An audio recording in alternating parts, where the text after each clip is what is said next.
Program is brought to you by Christy Mendelow, board-certified divorce coach.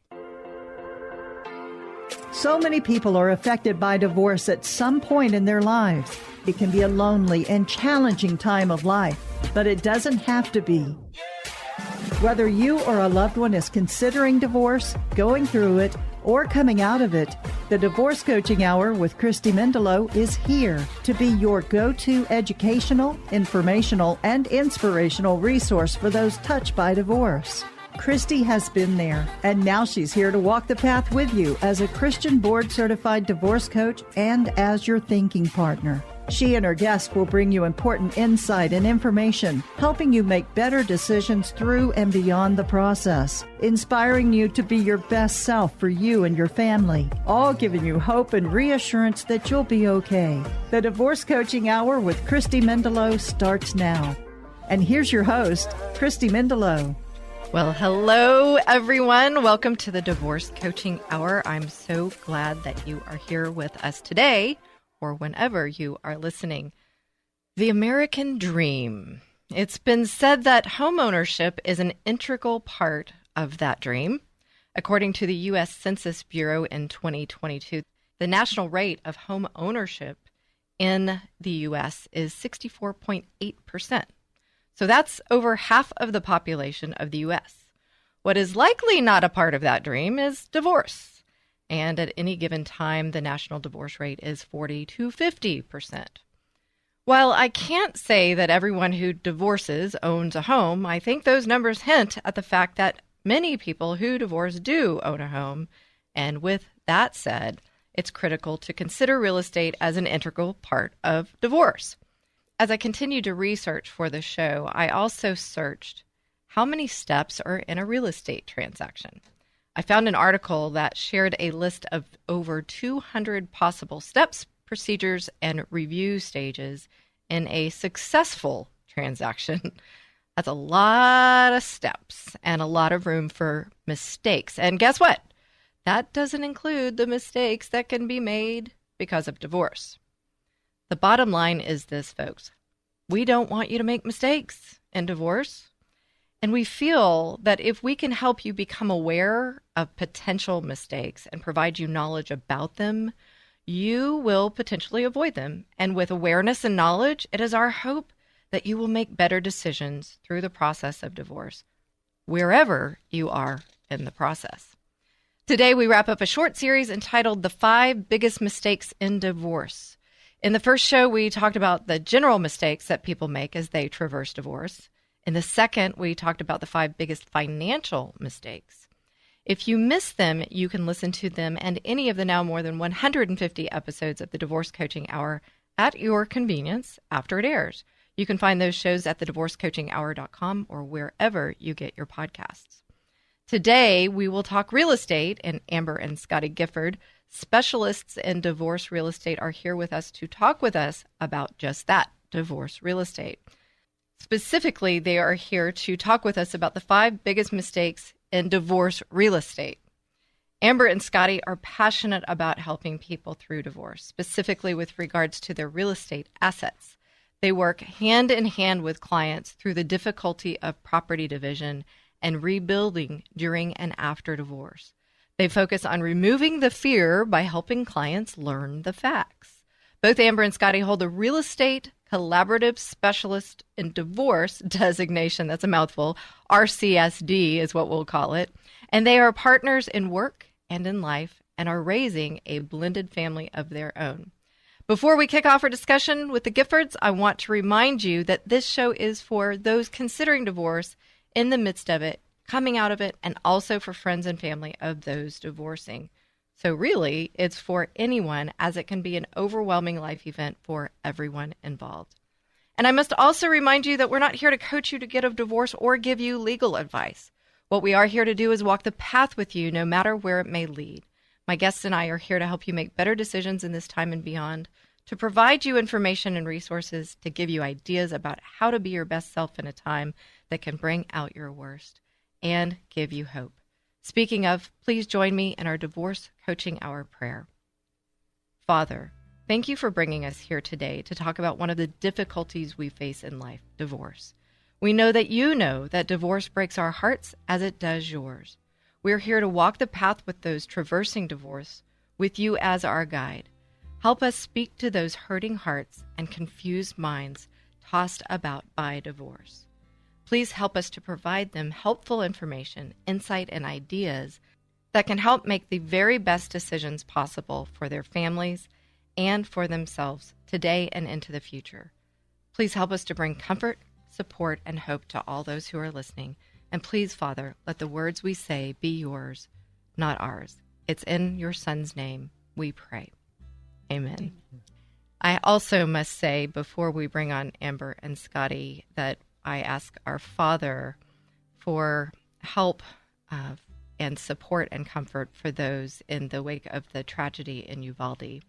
I ask, Father, please keep them all in your arms of protection, and I ask you all, listeners, to keep them in prayer.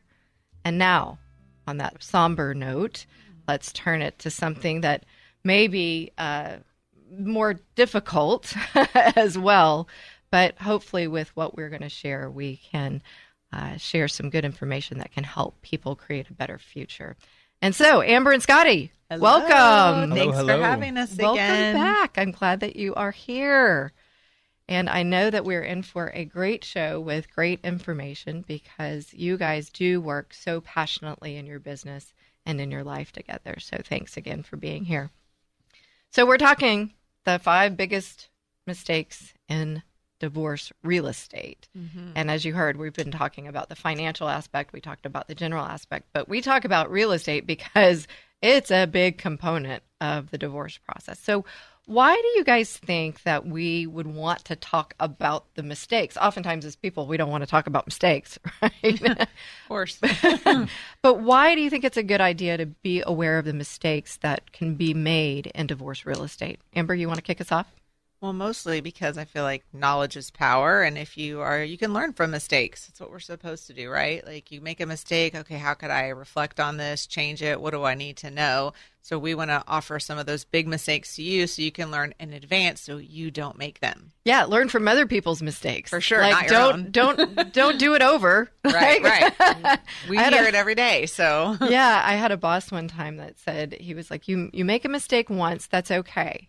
You make it again, not okay. Not okay, right. Well, if you can learn from yourself, your own, and take a step back and reflect, or you hear other people, which is why you do this show, to coach people and to give information, because knowledge is power at the end of the day. And if you've never gone through a divorce before, like I hadn't, you have to learn as you go along, and you don't know. Yeah, it's not something you want to do every day. No. Or ever, really. Really, you right. really but don't. If you have to, you want to be powered with knowledge. And as we talked about, 40 to 50% of the population does go through a divorce. And I've said this before, if you don't go through a divorce, you know someone who is or has. And so if you're hearing this information, then pass it along. Scotty, thoughts? Yeah, I agree that we're talking about being smart, if you learn from your own mistakes, but true wisdom is when you can learn from someone else's mistakes, right? So I believe that the house is the biggest asset in most cases. We know from statistics that, the average homeowner is 40% wealthier than a renter, say. So we know a lot of wealth is tied up in that home because of just the value of real estate and the power of, the compounding effect of appreciation that happens when you own it. So talking about those mistakes with the house, which is usually your largest asset, is very important. And it's kind of the central hub of the family. Yeah. And then you multiply that if you have more than one. Oh, for and, sure. Oh, boy. Oh, right? boy is right. Yeah, we have lots of rentals, say. Yeah, absolutely. It is the hub. That's where you go home every night. So let's get into it. What are the 5 biggest mistakes in divorce real estate? So I believe that the 5 ones would start with not getting pre-approved to buy out your spouse if you're thinking about keeping that home. Mm-hmm. Keeping the home and then becoming house poor is number 2. Number 3 would be waiting to sell. Number 4 would be buying another home before the divorce is finalized. We can get into that later. And number 5 would be leaving the home before you know the plan. Yeah. Wow. I can just imagine that is really like Kaylin Campbell and I talked about, that 30,000 foot level viewpoint of finances from this list of biggest mistakes in real estate. This is a top level, but there's a lot that can be included in each one of these, right? For sure. There's like 20 tentacles with each one.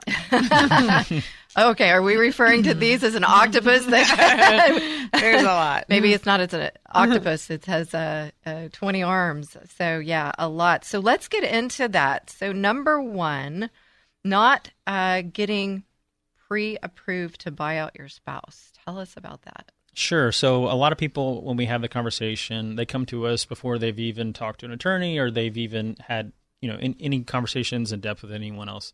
And they talk about, oh, well, I'm just going to keep the home.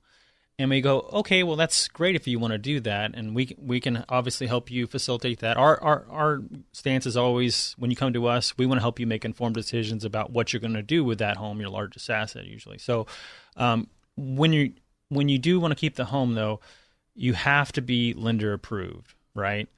And so the lender is going to have to approve on two cases, right? Both on your income, and now that usually if you're keeping the house, you're going to be buying out your spouse, because in Texas, we live in a community property state, and that house is likely half the other spouse's.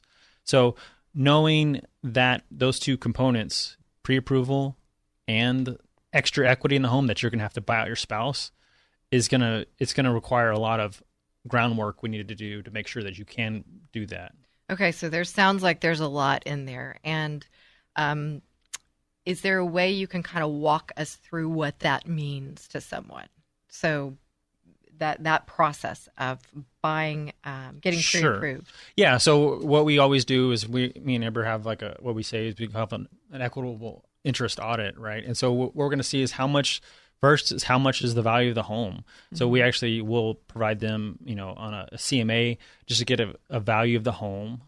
And then we ask them to pull some documents together about, how much they know the mortgage payment, right? And then between those two factors, we can kind of figure out at least a starting basis of how much that new payment is going to be, right? And we can get into there's going to be a bunch of, income approval that we're going to have to do, and a lot of other factors as far as getting that pre-approval.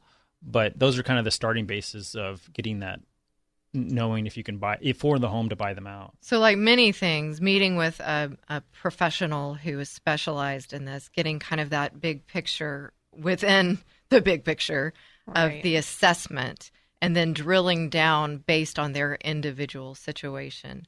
And folks, we're talking to Amber and Scotty Gifford, and we're just beginning to scratch the surface here on the 5 biggest real estate mistakes in divorce. And why we're talking about it because we want you to be informed. As Amber shared, knowledge is power. And when you have that information, we believe you can make better informed decisions, and therefore don't do what others did. Do something different. Don't make those mistakes. So stay tuned. We're going to continue on with the list. You don't want to miss it.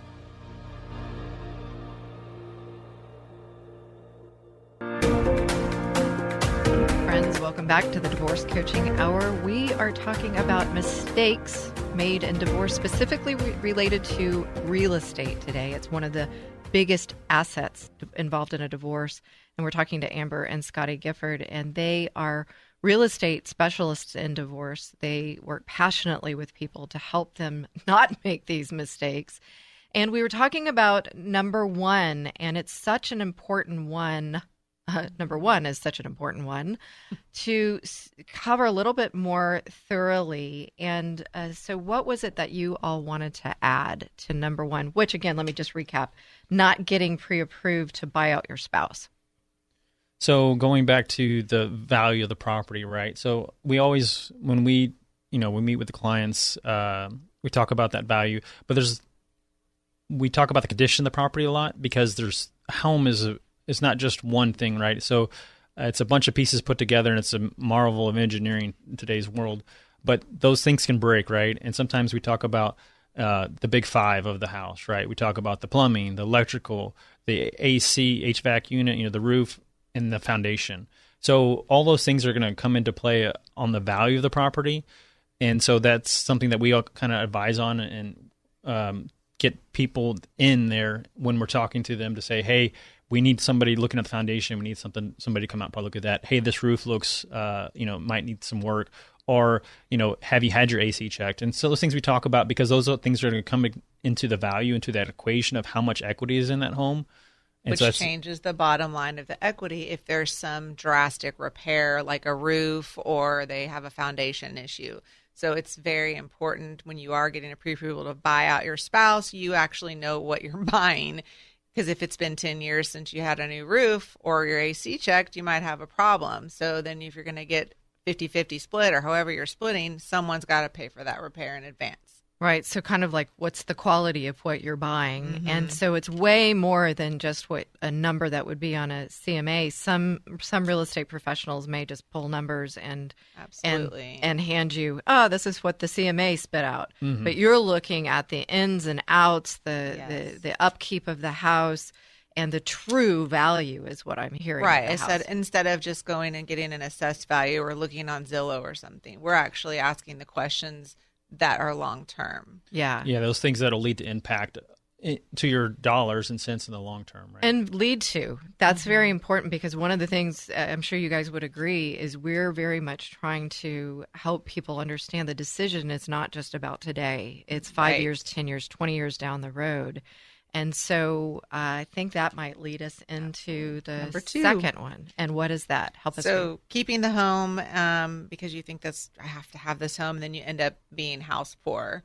So a lot of people don't realize, I'm going to get child support. My child support will cover the mortgage. Well, when that pre-approval for your purchasing the buyout, you are in the end paying more money because you are buying out your spouse. Your mortgage payment does not stay the same. Everyone seems to think it stays the same. It does not. So your mortgage payment goes up because you're buying out your spouse. And then now you're responsible solely by yourself for this home to be cared for. The space, the yard, we consider like usually 1% of the value in maintenance. And I don't mean like lawn mowing. I'm talking about a mower's mowing the yard and a big giant rock goes through $1,000 window. Oh, she got to fix a window. Oh, your evaporator we don't coils think need about to be those cleaned. things. Right. There's all kinds of every time. I mean, I was a single mom. I owned a home. I need a new AC. It was $8,000. Yeah, in our house right now alone, and thankfully there's no divorce, but there's the garage door just went, the whatever the sensors, this up there, the thing that makes it go up and down. I'm sounding not educated by that. The motor. Yes, I'm much more educated about house things than that sounded like. It blew out. I mean, it just we were trying to actually set it on our cars. And all of a sudden it started smoking. And luckily we have a home warranty and that can help. They're replacing that. But, oh, by the way, the whole garage door is broken. That's $2,000. When a lot of times home warranty, you only have it for the year because then you have to buy it again the next year. So you need to be saving for your taxes, your homeowner's insurance, your HOA fees, along with 1%. Most people do not think about the maintenance that comes with that, along with, hey, do I need all of this house? My electric, my gas, my water, everything is high.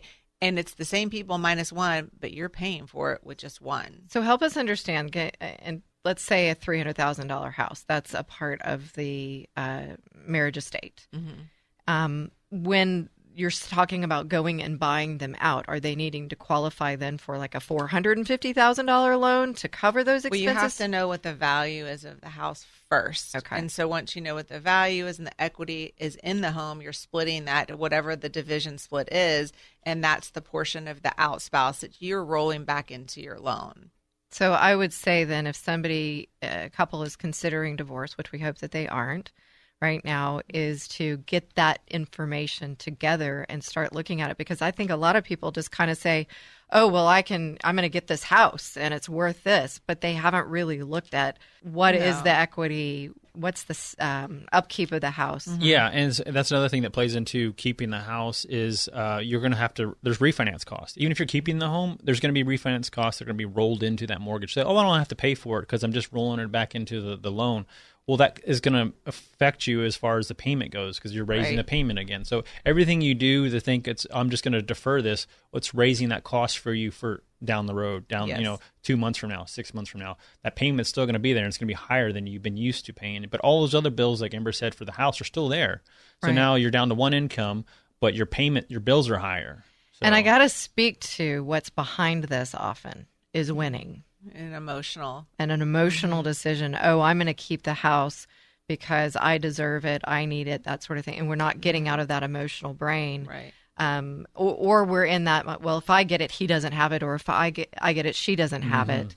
And so what we end up down the road 6 months later, we're like, oh, I didn't think about the garage door and all of that. Right. And now I'm house poor is what you're talking about. Yeah, and then you can't afford to take your kids out to eat, or you can't afford to go on a vacation. I'd much rather be in a smaller house than be able to take my kids to have experiences than the walls that are around me. So again, you've got to really lay it all on the table, look at all those details, have a professional with you, and look not only at today's decision, but down the road. Do you guys help them project out what life looks like? For sure. We create an action plan for them, and then we allow everyone to come to their own conclusion on what they want to do, because ultimately it's their decision with no judgment on us, but we want to show them that action plan. And if we go down Avenue A, which is buy out their spouse, and we get stopped because they can't do it, then here's our next choice B. We do this. It's sell, and here's what this looks like. It's a key point to bring it. There are options if you sure. have the facts in front of you and you have qualified people helping you. Yes. Exactly. That's what we're all about. Is all about helping you make that informed decision about that home, because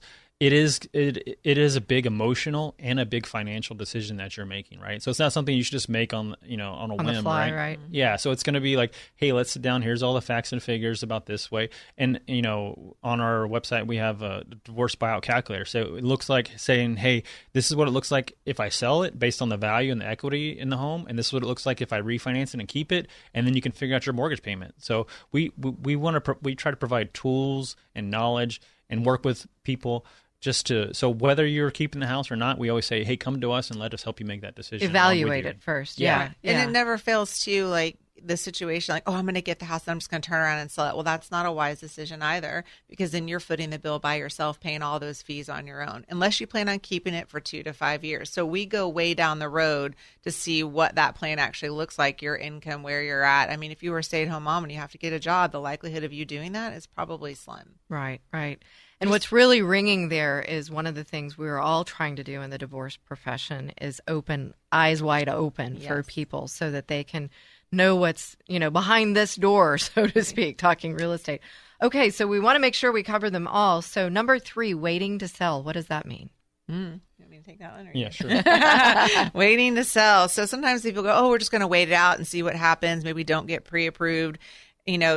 There could be some detrimental things that happen by just choosing to wait and not decide, or having analysis paralysis. Things like a clouded title could come up. You could have late payments. Say one of the spouses doesn't make the mortgage payment, and one 30-day late payment is going to affect your credit.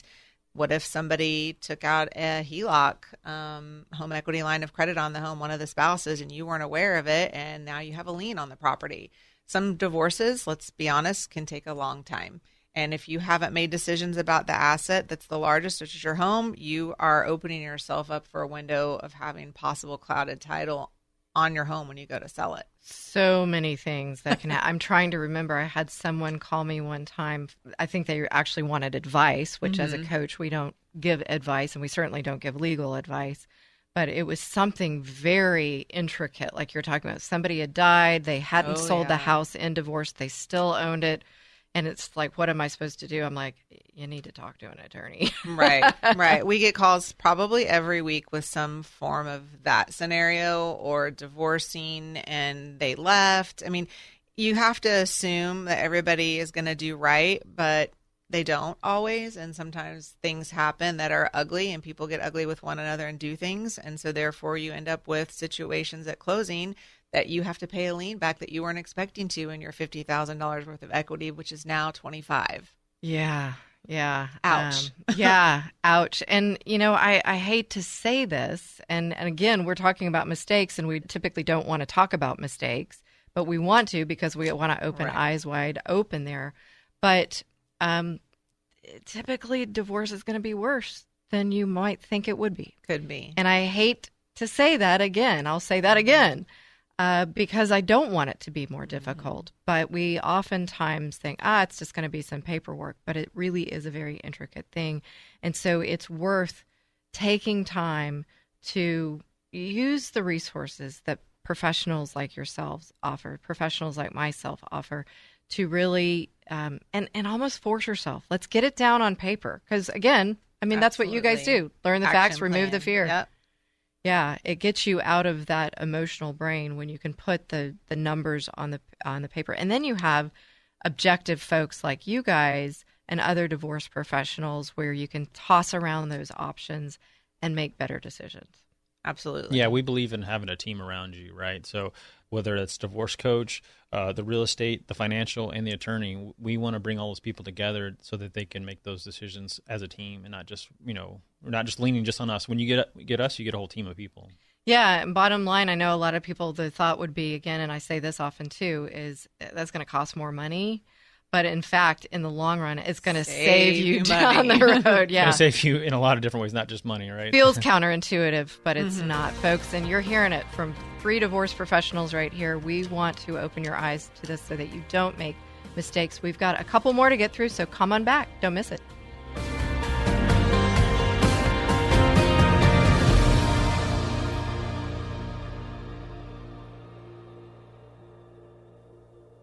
Here's today's 2-minute tip. In the last 2 shows, we discussed the 5 biggest mistakes in general in divorce, as well as the 5 biggest financial mistakes. Today, we are focusing on the 5 biggest real estate mistakes in divorce. And so that you have all the mistakes in one show, I thought list the mistakes from the first 2 shows here in this 2-minute tip. Make sure to grab a pen or pencil and write them down. And also, you might want to listen to the first 2 shows of the series for a more detailed discussion. Why? We want you to avoid the mistakes that are made in divorce. With awareness of and knowledge about them, it's our hope that you will. Here's a quick recap.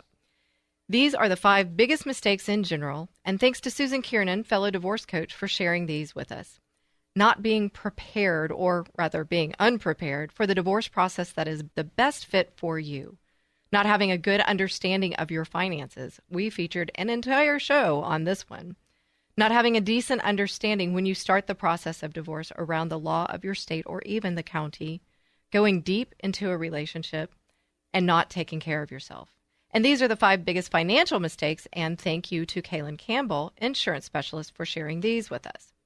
Not knowing what you have, such as your finances, IRS returns, savings, investments, etc. Not understanding liquidity and assets. Not being properly protected, such as life and health coverage.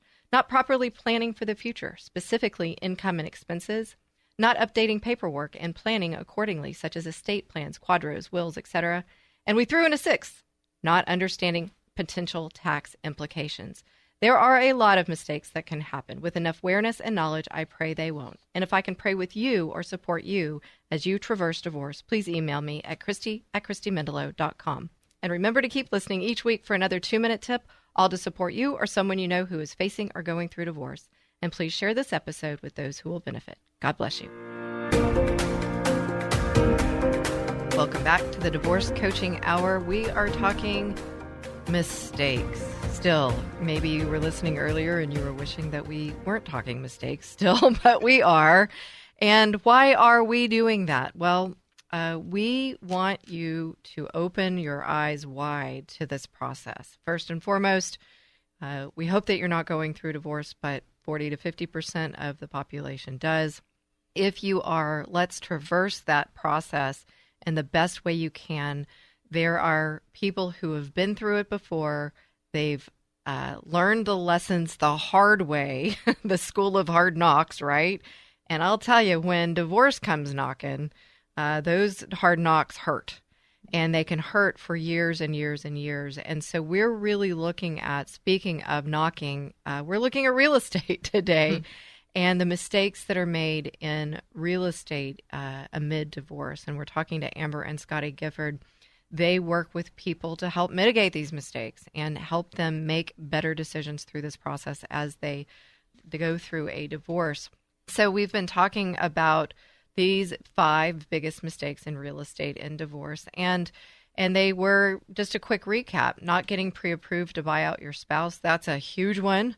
Keeping the home and becoming house poor. That's all, I guess they're all huge. Waiting to sell. We spoke to that. And now, number 4, buying another home before the divorce is finalized. And I just got to wonder, why would you do that? I don't know that answer, but people think that they should do that. We hear it often. Now, let me clarify this. Is this buying another house with the current spouse or buying a house with someone else? I guess my mind went to... I've heard both. Yeah. I've heard both. I'm going to buy her a house so she has it for the kids, and we're amicable. We've decided to split. I'm going to just go buy another house, waiting or doing it before the actual divorce is finalized. And why would we not want to do that? Well, Texas is community property state. You're literally just adding another house to the mix. And so then you have another division to make, another finalization, more assets to go through. You know, again, you have to err on the side of caution. Like, what if this does turn nasty? And you're, dividing equity, and now you have a whole nother house to deal with. Even if you have decided together, like, hey, she's going to get this house, or we're okay with it. There's legality issues that go with that. There's paperwork that's okay. You have to draw it up that way. It's just not so cut and dry. You're still married. Yeah. It's still community legally. Property. There's still a deed. It doesn't matter if you're on the note. They're going to ask you your marital status. So do you have an example of working with a client through that? I had one that was very amicable with her spouse, and they sold their house pre-divorce. And then she said, well, I went and bought another house and used those proceeds, and he was okay with that. And it was fine because they were in agreement. However, when they started digging through the steps of the divorce and the division of assets, when they had other income and securities and stocks, it wasn't so easy because she had already taken so much money of the equity. They didn't know how to divide the other portion of it that seemed fair because her ability to work was not there. So that came into play as well. And then all this money that you really can't tap into easily. So it's not like she could be given a check. So it just created a whole slew of problems. And then she had to have a special warranty deed drawn up. I mean, there's just more legalities that go with it. It's still community property at the end of the day, no matter what you decide. It has to be transferred back into separate property. It's one big bucket. Yeah. Yeah. Yeah. And so if you add something else to that bucket, it still goes in the bucket. Right. And it has to be. It has to be divided. It has to be divided. show. You don't want to purchase a home when you're divorcing because it's still your spouse who you're divorcing and don't want to be with.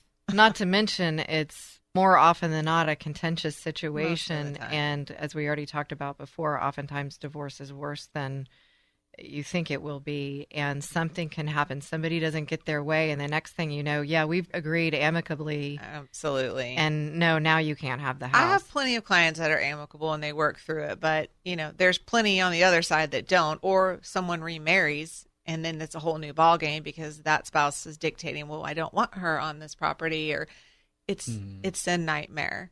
Yeah. So you guys know my brother, Craig Heston, and I often refer back to this, marriage is tying the knot.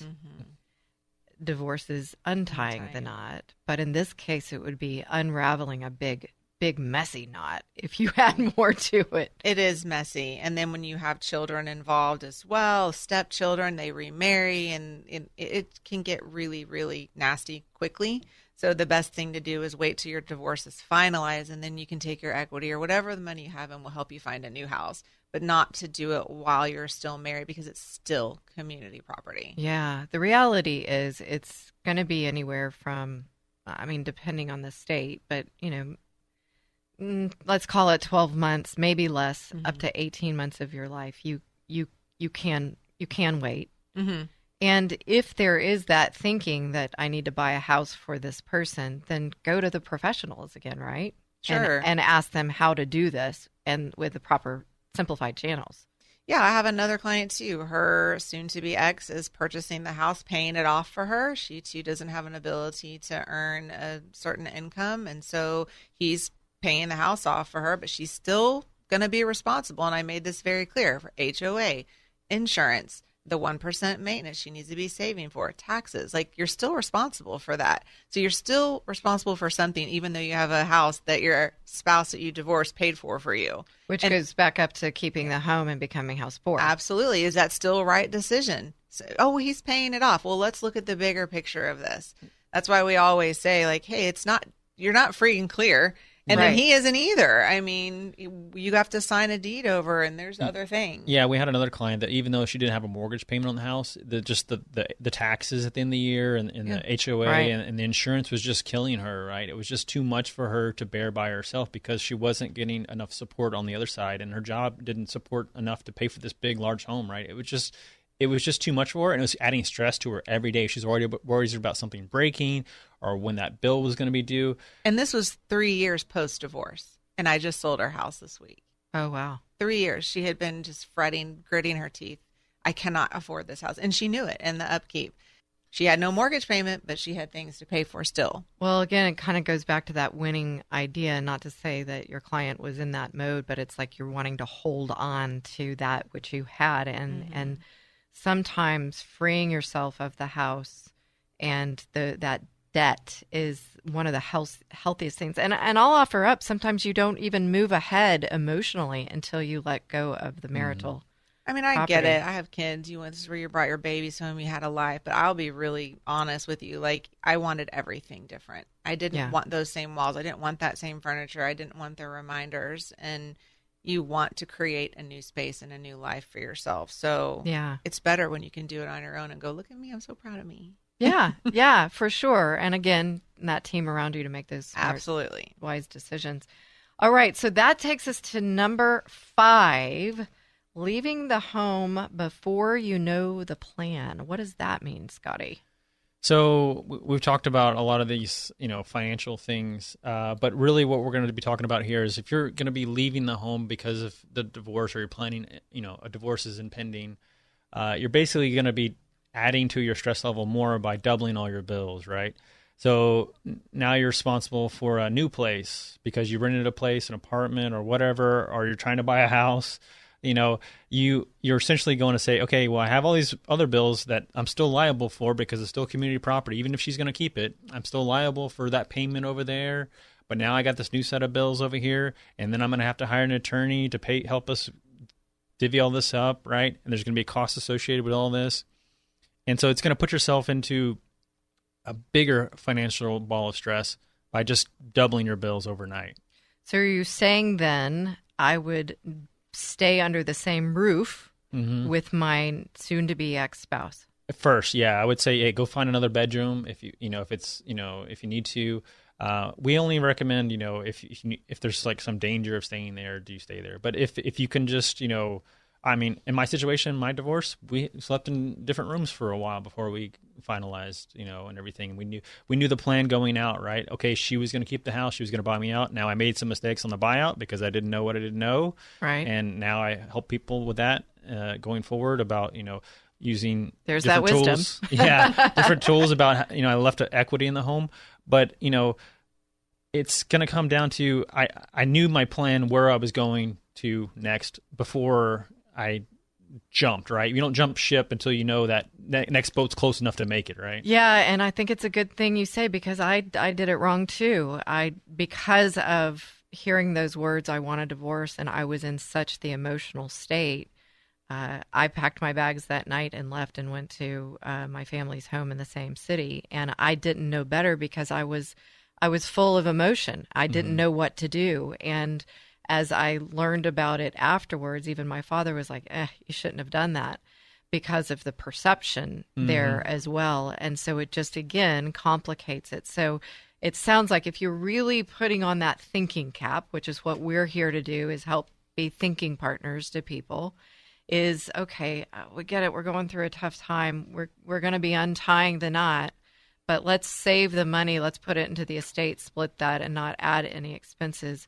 Some situations you got to get out of. Well, I heard you talk about just the other day that, a marriage, you plan for a year to get married, right? Well, you're not going to just get divorced overnight, right? So. Well, and that's a great point because a lot of people think, as I say, they beep up and down to the attorney's office, sign some papers, and they're done. So, guys, we're talking about the 5 biggest real estate mistakes in divorce. I hope that it's helping you kind of open your eyes. When we come back in the final segment with Amber and Scotty Gifford, we'll wrap things up. So come on back.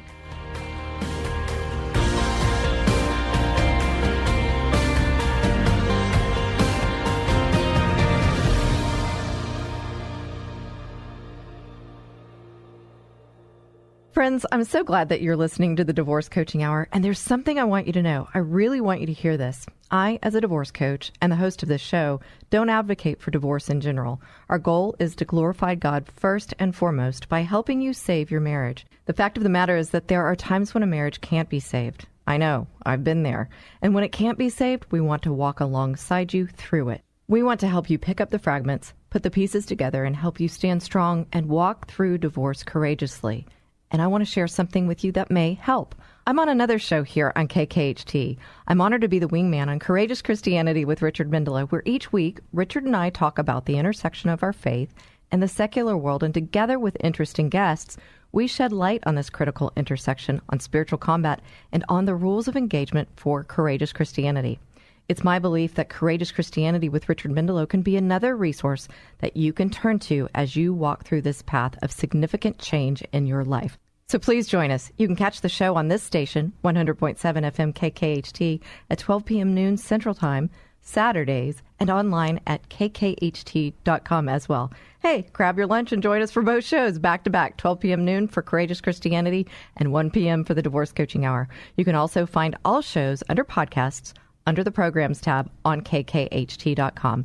Richard and I hope you'll listen in. As always, if you want to reach me, you can find me at thedivorcecoachinghour.com or call me at 281-944-8043.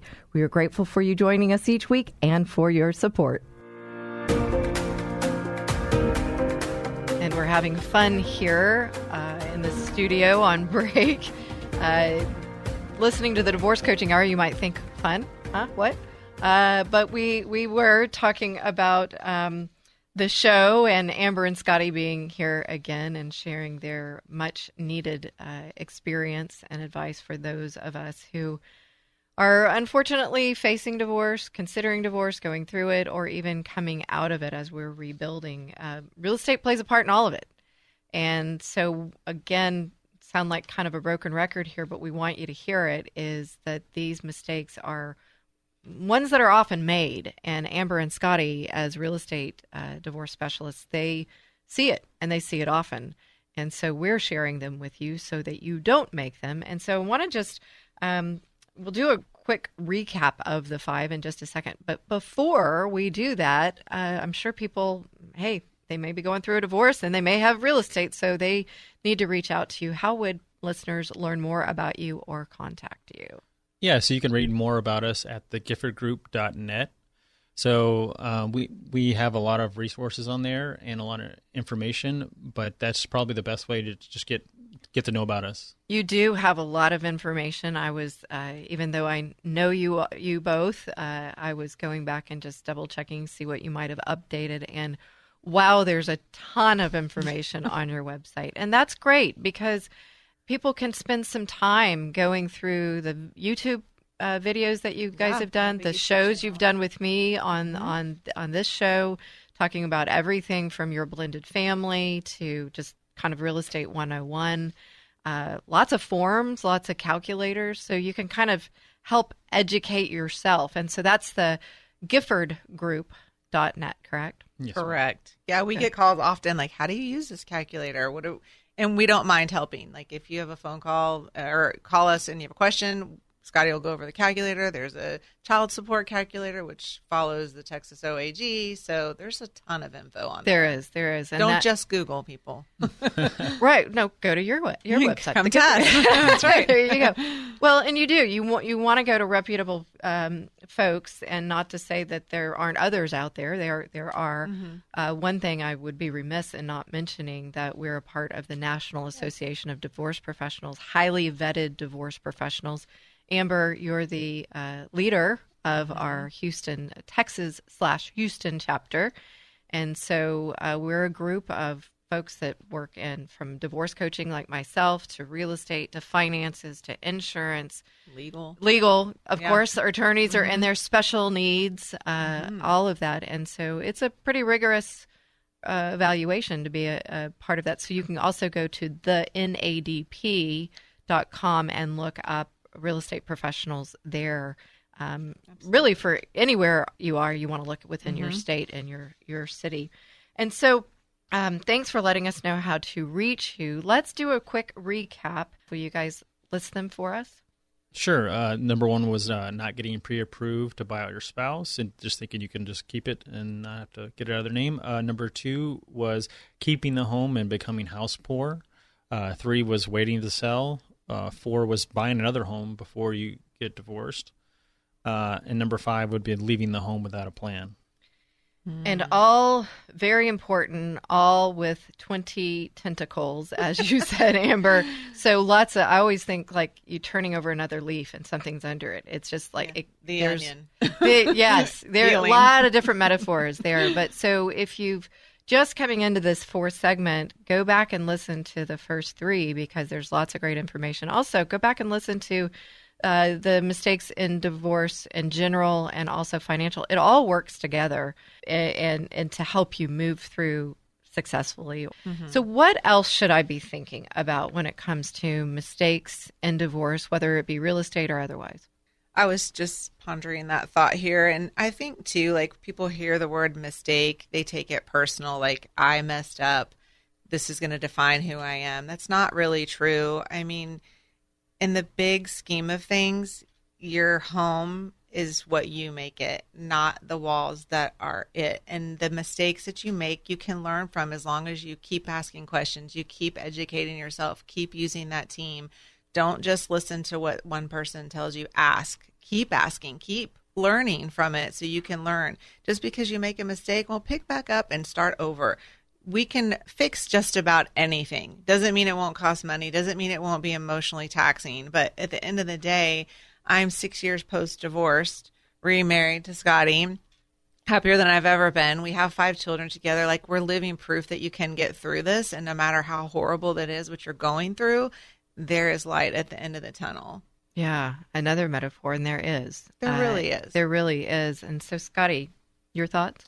Yeah, I think sometimes we talk about keeping the home because Amber touched on there about thinking it's going to keep us familiar or safe. But sometimes the things we own end up owning us, right? And it's just like we need to let go of some of these things that we've been trying to just clutch onto, right? Because real freedom comes from being, not attached to things, right? I couldn't say it better. And what I hear in there is fear underlying all of that. Mm-hmm. False evidence appearing real. Yeah, and holding us back from asking questions because I don't want to know the answer. Exactly, which we know you have to I always say don't make an answer on anything until you sit for 24 hours and just let it simmer. And something else too that reminds me of when I let go of my house and had to find a new place. It is extremely humbling to go beneath what you're used to. Mm. I hear this from my clients all the time, and I tell them with empowerment, you can do this. This isn't forever. It was really hard. I was used to something a certain way, and my mom looked at me and she goes, Amber, it's not the same. You need to get over it, and this house is still lovely, and you might be renting or whatever the case may be, but it's humbling. And it's really a good thing. Well, I think about Paul in the Bible being content in any circumstance. Mm-hmm. And I know it's hard because you've had it one way, but maybe looking at it in it's a new life, a different life, not the same way. And Amber, you may say this, Scotty, you may say this. I know I will say this because I did have what people would perceive as money and the life that I had imagined.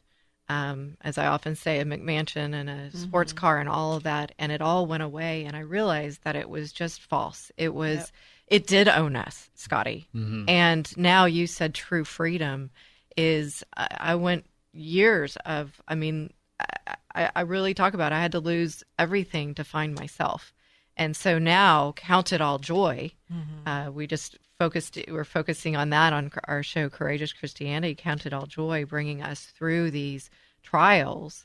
And that fear is dissipated. I'm so much more confident in Christ, confident in myself. I'm not confident in things. Mm-hmm. Mm-hmm. I agree. Yeah, I think a lot of times we have these, the house or, the sports car or the money, and those things are these false idols that we hold up, right? Instead of having God at the center of our world, right? Yeah, and that's shaking ground.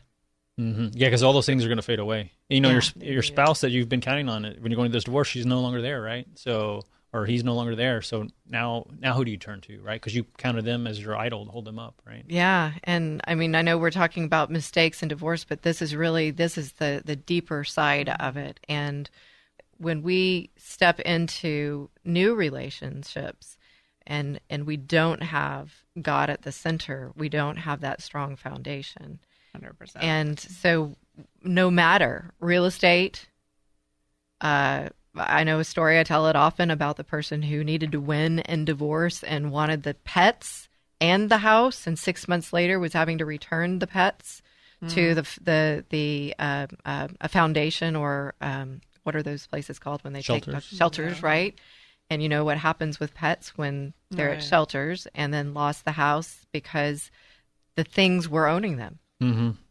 Yeah, and to Amber's point, I was very, very humbling for me through my divorce to go from a big house to renting again. So just knowing that it doesn't define you, that this moment, even if it is a long year, right, it's not going to define you forever. So knowing that you can make it through this. And it can define you good or define you bad. Well, yeah, how do you look at it, right? Yeah, so it's a great point you make, looking at it, as you said, in true freedom by letting go of the things that own you. And so I couldn't imagine getting to a better place as we kind of wrap up this series, and not necessarily even a planned discussion, not that our conversations, our topics are planned, but that's probably the best things the best information we can share with people is finding those things that can provide that solid foundation and help guide people in the right direction, number one, to Christ, and then everything else being focused on that. Yeah. Absolutely. And I think too, like, if you make a mistake, if you have your team of people that you can rely on and ask questions, then we just take a step back, start over, and weed through whatever it is. I mean, that's what life is full of. Problem, tragedy, problem. You're like navigating your way through, right? Scotty always says, I'm like, oh gosh, you're so right. Well, and that's what we talk about, is navigating people through divorce as their thinking partners. You guys are thinking partners as well, and that's what this show exists for. So thanks for being here with us. Thank you for having us. Glad we you appreciate it. Again, our resident real estate experts here with us. And friends, I'm so grateful you've been here with us today. It's my prayer that this show helps you or someone in your life. Thank you for listening to the Divorce Coaching Hour. I'm Christy Mendelow, and I can't wait to be here with you each and every Saturday from 1 to 2 p.m. right here on 100.7 FM KKHT, The Word.